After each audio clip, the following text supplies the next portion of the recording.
Why are we so afraid of getting lost? And what's the relationship between that fear and storytelling, the way we tell our stories? Let's dive into these questions to understand how storytelling defines your relationship with loss and how the art of fiction can help us humans celebrate, acknowledge the value of loss.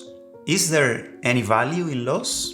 Let me start with a small experience I had like 3 nights ago when I was in bed, ready for sleep, and I found myself thinking, traveling. My mind was troubled. My mind was kind of all over the place, thinking. I felt tight, uncomfortable, and I didn't know why. So I did what I usually do when I find myself in those situations, which is writing. My mind resisted, of course, because she doesn't like getting caught, but I still did. I took my notebook and my pencil and started writing. And a few minutes after, I found the main thought that was causing all the trouble in my mind. And that story, was something along the lines of, my life is a mess.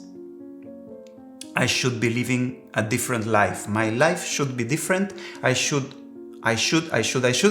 find the way to solve all the problems in my life. I'm lost. I shouldn't be lost. That was the main one. I shouldn't be lost. And notice it was not I'm lost. It was I shouldn't be lost. So it was judgment, neurosis, the need to be somewhere else. And it was a story. As soon as I wrote it down, I put my thoughts down on paper. The thoughts stopped because they were written down. It's a great exercise to stop your mind. More than stopping your mind, you stop identifying with the stream, the incessant stream of thoughts. And you realize they're just stories in your mind, in your head, maps. I'm so afraid of losing and getting lost that my brain created that thought pattern in order for me to feel safe. It's kind of a paradox. I was finding safety in the idea, the story that I was lost, that my life was a mess. So as soon as I took the map out of my head, I kind of tore the map out of my head and put it on paper. I realized it was just a map. And I could acknowledge the space, the distance, the free open space between the map and myself, so no longer identify, or at least completely identify with the map, with the thought, with this story. And it was a relief. And from that relief, the idea for this video was born. Our brains are constantly generating thoughts, ideas, stories, maps, models of the world for us to feel we are grounded on a certain territory. Our brain doesn't stand uncertainty. Picture yourself on a trail on the mountains, on a forest. You are walking on a trail and suddenly you realize you took the wrong turn and you see there's no trail under your feet anymore. So you start looking the trail, but you don't find it. So you start getting anxious, of course. You keep looking, you don't find the trail, you get more and more anxious until there comes a moment when you stop. I don't know why, you stop and you ask yourself, hey, am I really in danger? If you are in real danger, you better keep looking because your life is at risk. But if you're not in real danger, you can relax and realize you're not lost. You're just not on that trail, but that doesn't imply or mean that you are lost. So probably being lost is just a thought, an idea. If you take that idea out of your head for at least a second, are you still lost? Or being lost is just wanting to get somewhere else. If you didn't want to be somewhere else, would you be lost? If you couldn't believe in the thought, my life should be different, I should be somewhere else, would you still be lost?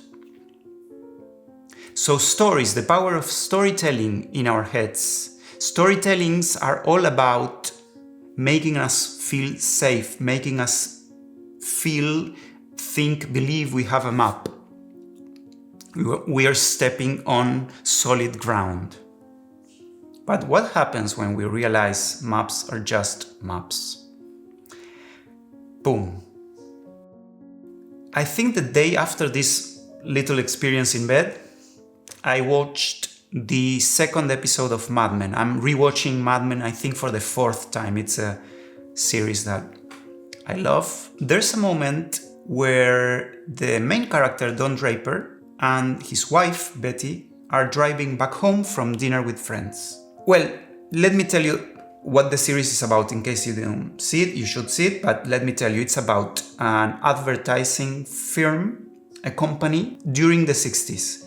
The series starts in 1960 and goes all through the decade. Ad men from New York, creating publicity, selling products. Probably the main theme of the series is the slow and painful process by which this American way of life, this American dream, this American portrait, the image of how life should be, represented by these people creating ads, starts falling apart, or at least revealing its cracks as a fiction. So the main character is Don, this man who knows exactly where he's going. At least that's what he shows the world.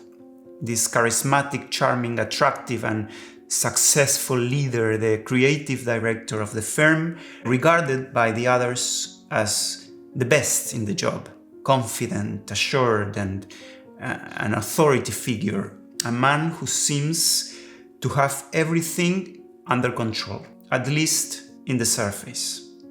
Don Draper projects the image of someone who has it all together. Confidence and control. He looks like the man who knows exactly what he's doing. And he wears his success like a suit. But inside, he's completely lost, and that's what the series, the narrative device, will slowly show. The series systematically dismantles his facade, the crack in the fiction of this self-made man. So in this scene, Don and Betty are coming back home, and she says something like, "When you're with strangers, you know exactly what you want." When you are with other people, you know exactly what you want. And his answer is very interesting. Well, I like to think I always know what I want.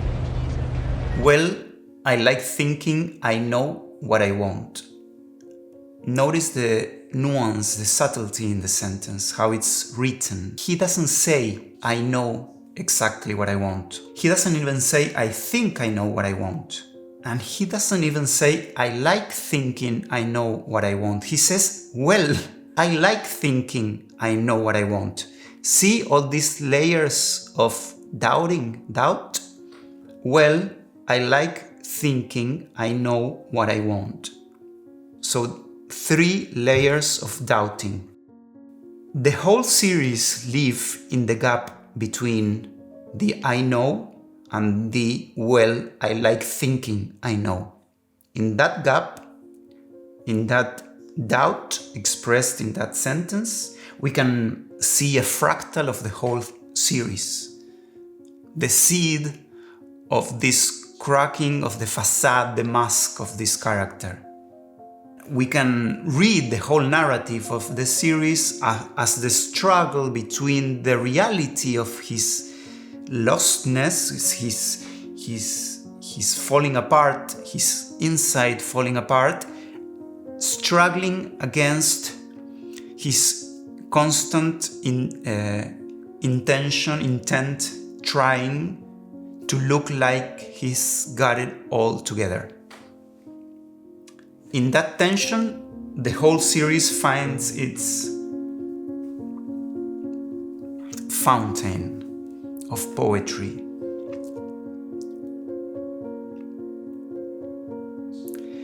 And this character, Don Draper, is a great example of a whole array or catalog of characters in movies, especially in North American movies, that think that they should know what they want. Characters in movies, particularly in American movies, value knowing what they want out of life. Where to go, where they want to go, where their goals are, their mission, their hero's journey. The hero is this figure that knows what he wants, and that's what they teach you in drama school, in film school, in script writing. A character is defined by what they want. The want. So within this mindset, being lost or getting lost is, of course, seen as negative, as failure.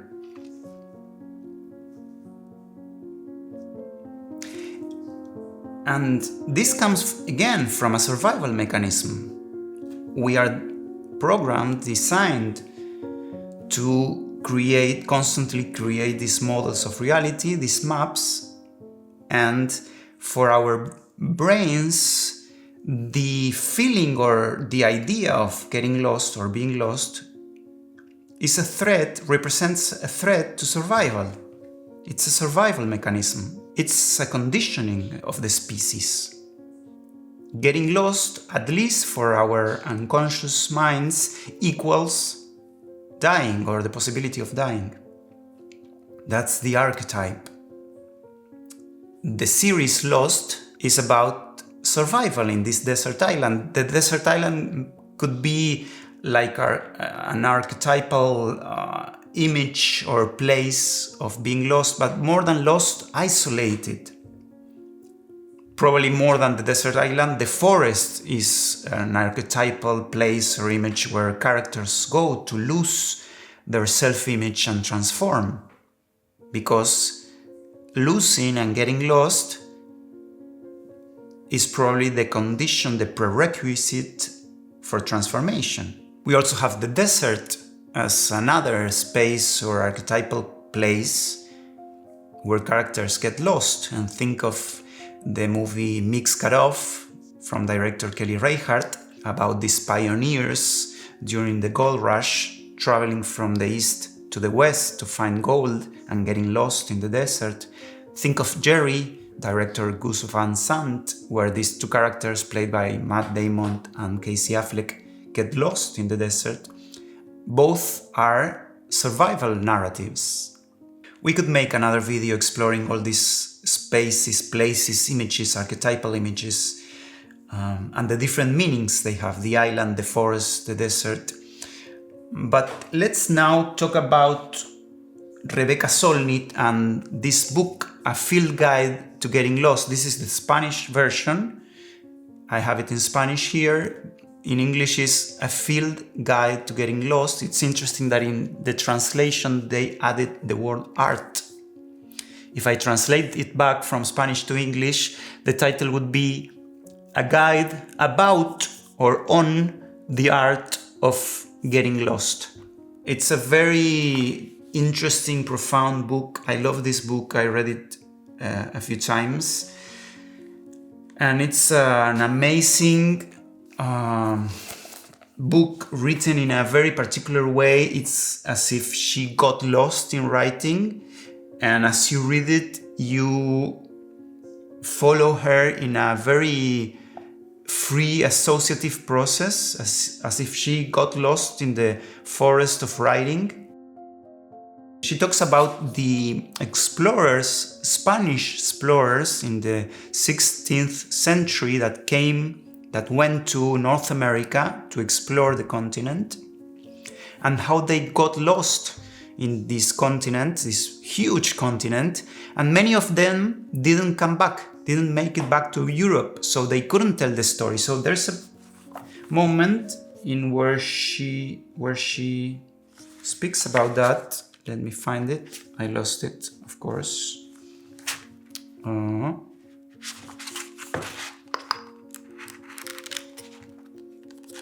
There's no record of the stories of the people that didn't come back to Europe, of course, because their travels, their journeys took them out of writing, out of the known language, to a terrain, to a territory different than storytelling, than narration.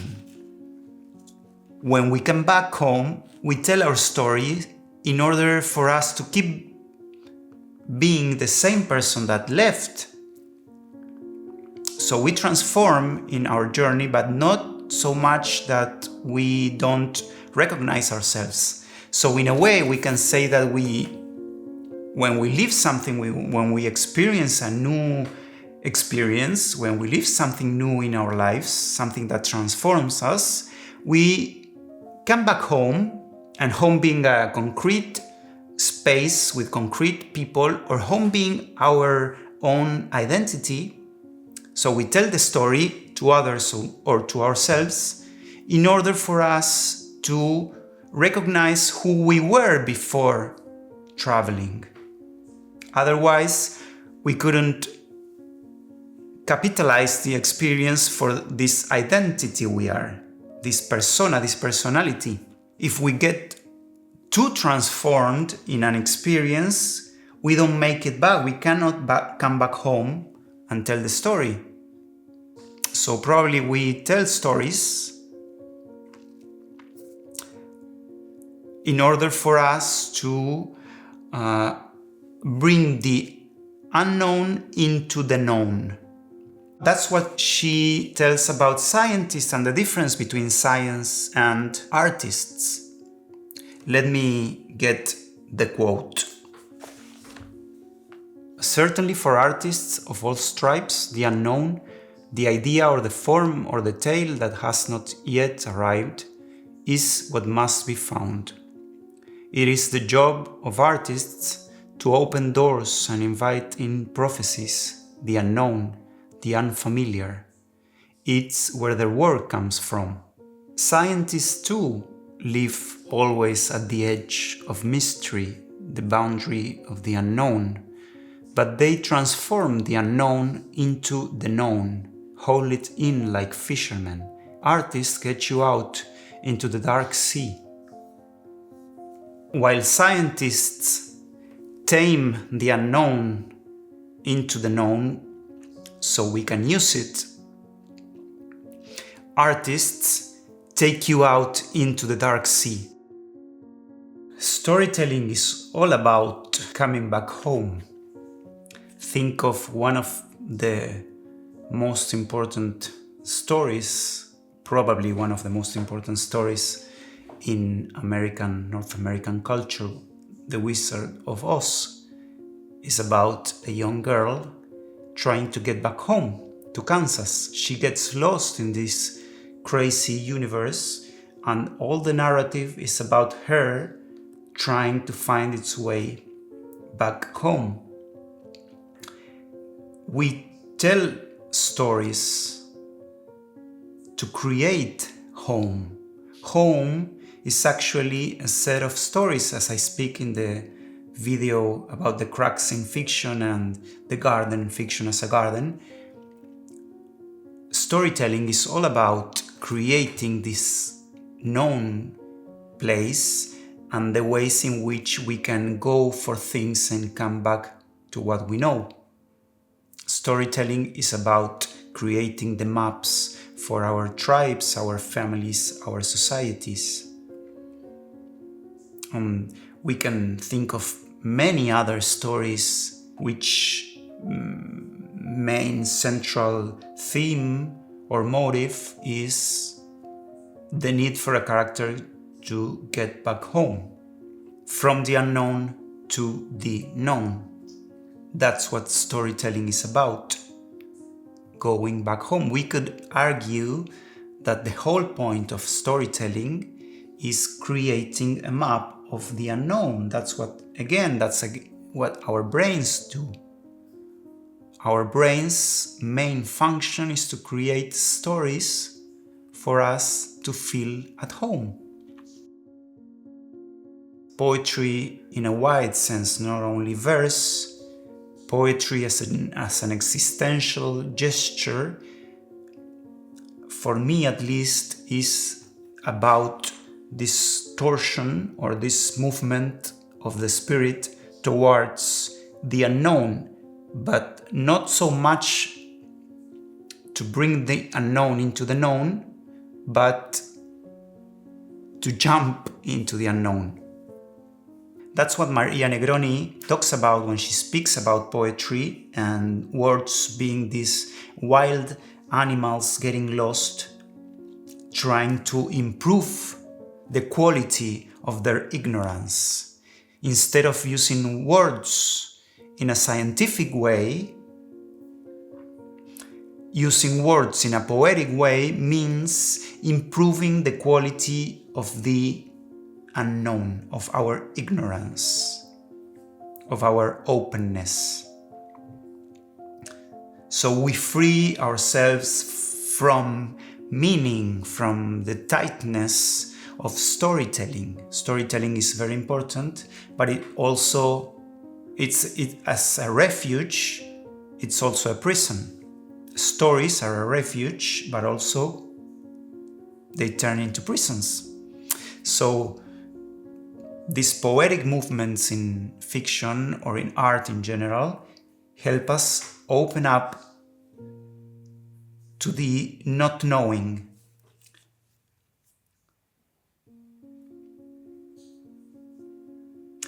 And that's probably what Don Draper is deeply looking for.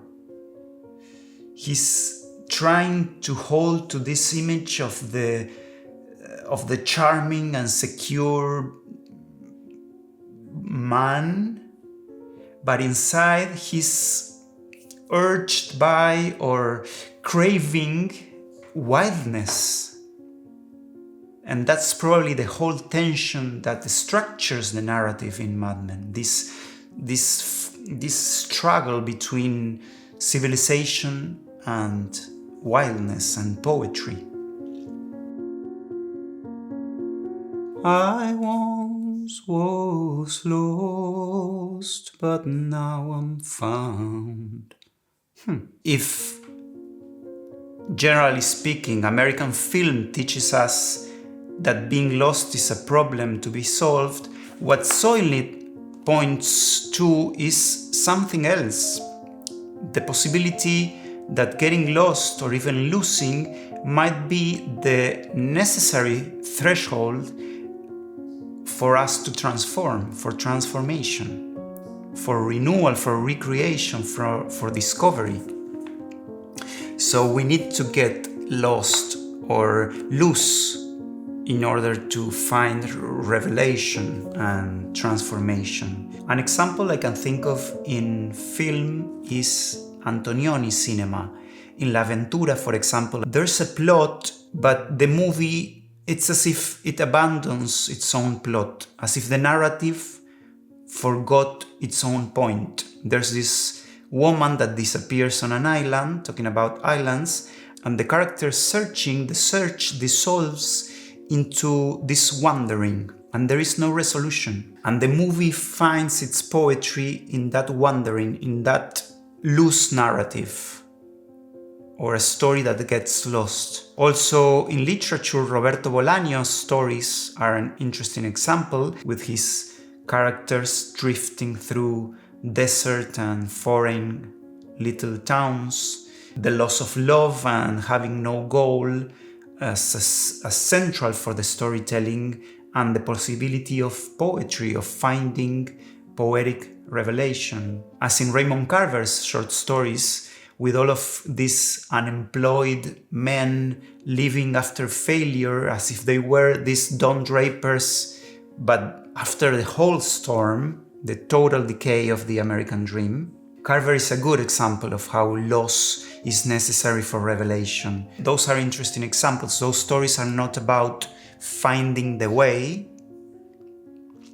but about inhabiting loss and finding value in being lost. Can you think of a scene in a movie or a short story where getting lost or losing wasn't the problem, but the point, the whole point? If you think of any, let me know in the comments so we can talk about those examples. Thanks for listening, and we'll meet again in the next one.